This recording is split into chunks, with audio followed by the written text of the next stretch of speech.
सरस्वती ध्यान। प्यारे बच्चे, अब तुम शांति से कहीं आरामदायक स्थान पर बैठ जाओ और अपनी सांसों पर ध्यान दो। अब तुम अपनी आंखें बंद करके कल्पना करो कि तुम एक बहुत अंधेरे कमरे में हो और तुम्हें चलने में भी परेशानी हो रही है। तुम टटोल टटोल कर चल रहे हो, तभी तुम्हारे हाथ में एक चीज आती है। तुम अंदाजा लगाते हो कि ये क्या चीज है, तो तुम्हें पता चलता है कि ये किसी दरवाजे का हैंडल है। तुम समझ जाते हो कि ये किसी दरवाजे का नॉब है। उस नॉब को घुमाते ही तुम्हारी आंखें रोशनी से चकाचौंध हो जाती हैं। उस दरवाजे के पार तुम्हें एक ऐसी दुनिया दिखती है जहां रोशनी ही रोशनी है। तुम उस दरवाजे से अपना कदम बाहर निकालते हो और चलने लगते हो। वहां की धरती पर हरी हरी घास है, आसमान बादलों से भरा है, हवा में शुद्धता है। तुम लंबी सांस भरते हो और चलने लगते हो। रास्ते में तुम्हें चींटियां दिखाई देती हैं। तुम और आगे बढ़ते हो तो तुम्हें गिलहरियां दिखाई देती हैं। कुछ ही दूर पर तुम्हें ज़ीब्रा और जिराफ दिखाई देते हैं। तुम और आगे बढ़ते हो तो तुम्हें हाथी दिखाई पड़ते हैं। तुम और आगे बढ़ते हो तो तुम्हें सुंदर मोर नाचता हुआ दिखाई पड़ता है। पर तुम तो एक तालाब की खोज में हो, क्योंकि तुम्हें पता है कि मां सरस्वती कमल के आसन पर बैठती हैं। और कुछ दूर जाते ही तुम्हें एक तालाब दिखाई पड़ता है।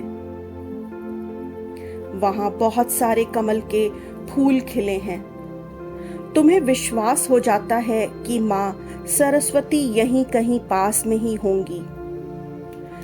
तुम थोड़ा और आगे बढ़ते हो तो देखते हो कि एक स्थान पर मां अपने कमल के आसन पर विराजमान है।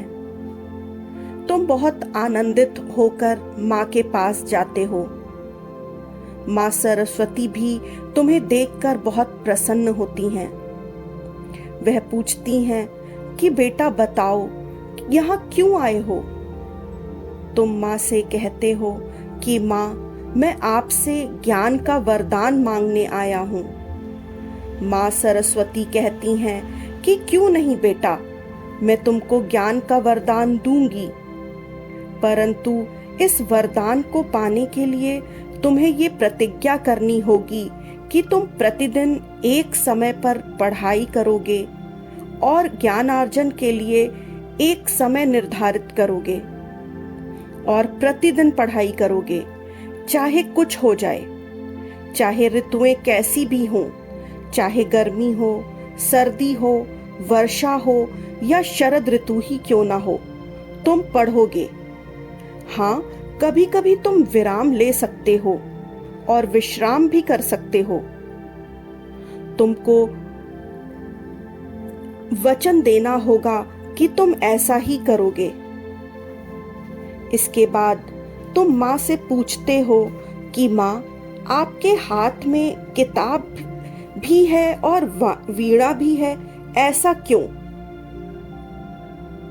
तो मां तुम्हें बताती हैं कि बेटा, जब तुम पढ़ते हो तब तुम्हारा बायां मस्तिष्क काम करता है, परंतु जब तुम कोई रचनात्मक या कलात्मक कार्य करते हो तब तुम्हारा दायां मस्तिष्क भी काम करता है।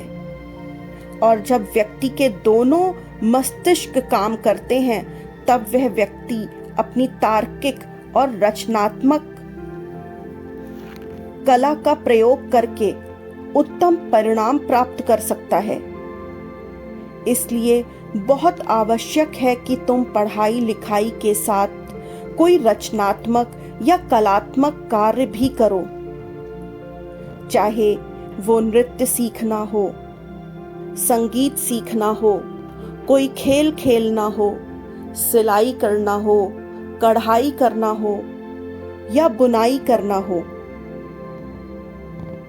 और एक बात मैं तुमको बताती हूँ कि मेरे वरदान के साथ साथ एक वरदान तुम्हें और प्राप्त होता है, जो कि मेरी बहन लक्ष्मी जी के द्वारा तुम्हें दिया जाता है। उन्होंने मुझे वचन दिया था कि मैं जिसको वरदान दूंगी वो उसको स्वतः ही वरदान दे देंगी। तो यदि तुम मेरा वरदान प्राप्त करते हो तो माँ लक्ष्मी का वरदान तुम्हें स्वतः ही प्राप्त हो जाता है। तुम माँ को धन्यवाद कहते हो और फिर माँ से पूछते हो कि माँ, आपने कमल को ही अपने आसन के रूप में क्यों चुना? तब माँ बताती हैं कि कमल कीचड़ में ही खिलता है, उसी प्रकार तुम्हें भी संसार में कमल के फूल की भांति खिलना है। संसार में चाहे कितनी भी बुराई व्याप्त हो, तुम्हें उनसे अछूता रहना है और अपनी अच्छाई बनाए रखनी है। फिर तुम माँ से पूछते हो कि माँ, आपने अपना वाहन हंस को ही क्यों चुना? तब माँ तुम्हें बताती हैं कि ये हंस की एक विशेषता है कि वह दूध और पानी को अलग अलग कर लेता है तथा दूध ग्रहण कर लेता है और पानी छोड़ देता है। इसी प्रकार तुम्हें भी ये विवेक होना चाहिए कि तुम संसार में व्याप्त बुराइयों को त्याग दो और अच्छाइयों को ग्रहण करो।